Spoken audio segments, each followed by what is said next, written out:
அருமையண்ணன் சார்பாக இவரங்க மேடையிலே நாரதரா நடித்து நம்ம எல்லாம் எழுத்து கொண்டிருக்கும் அன்பு துறவா சகோதரர், உடப்பம்பட்டியை சேர்ந்த இதிகாச சுடர், இலக்கிய சுடர், புராண புயல் அன்பு சகோதரர் பெருமாள் ராஜ் அவர்களை பாராட்டி ரூபாய் 101 பரிசாக வழங்கி எனக்காக அவர் அண்ணன் ஜெகநாதன் அவர்கள் தயவு செய்து வந்திருக்கும் நாரதர் வள்ளியை பார்த்து பயப்படாமல் பேச வேண்டும் என்று இந்த 101 அண்ணன் ஜெகநாதன் அவர்கள் வழங்கியுள்ளார்கள்.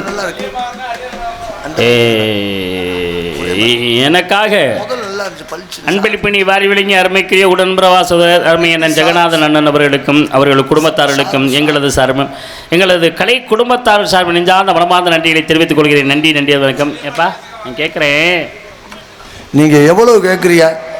இல்லை நான் எனக்கு கொடுத்த பணத்தை எனக்கு கொடுத்த 500 கொடுத்தா போதும். ஐயா 100 தான் கொடுத்தா 500 400 கையில் இருந்தால் போட முடியும். 100 தான் கொடுத்தாங்க. நீங்கள் இப்படி ஐடியா பண்ணீங்கன்னா அவன் இந்த மாதம் பூரா ஆடுறத பூரா உங்கள்கிட்ட தான் 100 தானே கொடுத்தாங்க கும்பம். ஆனால் உங்களுக்கு 500 வேணும் கும்பம். எனக்கு 100 கொடுத்தாங்க. அப்போ எவ்வளவு? 100 500 தானே? 500 கொடுத்தாங்க. 500 எனக்கு 500 கொடுத்துருக்கேன் பணத்தை. எனக்கு 100 கொடுத்தாலே எனக்கு 100 கொடுத்தாலே 500.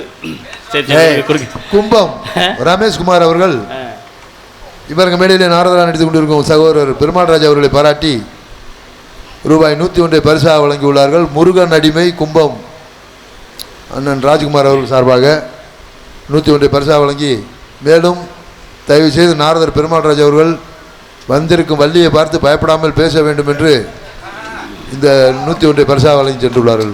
அன்பளிப்பினை வாரி வழங்கிய நல்ல உள்ளத்திற்கு எங்களது கலை குடும்பத்தார் சார்பில் நன்றிகளை தெரிவித்துக் கொள்கிறேன். நன்றி. சிலையா ஊர்னியை சேர்ந்த நாகராஜன் சார்பாக நாரதர் பெருமாள் ராஜ் அவர்களை பாராட்டி ரூபாய் 101 பரிசாக வழங்கி, தயவு செய்து நாரதர் பெருமாள் ராஜ் வள்ளியை பார்த்து பயப்படாமல் பேச வேண்டும் என்று இந்த 101 வழங்கியுள்ளார்கள். எனக்காக அன்பளிப்பினை வாரி வழங்கிய அருமைக்குரிய அண்ணன் அவர்களுக்கு எங்களது கலை குடும்பத்தின் சார்பில் நன்றிகளை தெரிவித்துக் கொள்கிறேன். ஏப்பா நீர் நாரதரா யாம் நாரதரா? நீங்க நாரதர். வள்ளி நாயகத்துக்கு அன்பளிப்பு பொறையில் நீங்கள் என்ன சொன்னீங்க? வந்திருக்க வள்ளி அவர்கள் வரவிருக்கும் நாரதரை பார்த்து நீங்கள் என்ன சொல்லியிருக்கணும்? மிரள வேண்டாம் சொல்லியிருக்கணும். வந்திருக்க வள்ளி அவர்கள் வரவிருக்கும் நாரதரை மிரட்ட வேண்டாம் பயமுறுத்த வேண்டாம்னு சொன்னீங்க. இப்போ ஒரு நாரதருக்கு அன்பளிப்பு பொருளில் நீங்கள் என்ன சொல்லணும்? வந்திருக்கும் நாரதர் அவர்கள் வரவிருக்க வள்ளியை மிரட்ட வேண்டாம் பயமுறுத்த வேண்டும் அல்லவா சொல்ல வேண்டும். அந்த அம்மாள்கிட்ட அன்பளிப்பு கொடுக்கல, நான் வந்திருக்க வள்ளி அவர்கள் வரவிருக்கும் நாரதரை மிரட்ட வேண்டாம்னு சொல்லிட்டு என்னையை பார்த்து எனக்கு கொடுத்த அன்பளிப்பை பார்த்து நாரதர் அவர்கள் வள்ளியை பார்த்து மிரள வேண்டாம்னு சொல்லுகிறீரே, இது எந்த வகையில நியாயம்? இல்லங்க ஒரு விஷயம் அப்படி கிடையாது. உங்களை பத்தி நீங்க சொல்ல இல்ல, நான் இதை ஏற்றுக்கொள்ள மாட்டேன். அனுபவம் உங்களை வன்மையாக கண்டிக்கிறேன். இது நான் ஏற்றுக்கொள்ளாதது. எனக்கு குற்ற உணர்வை தோன்றுகிறீர்கள்.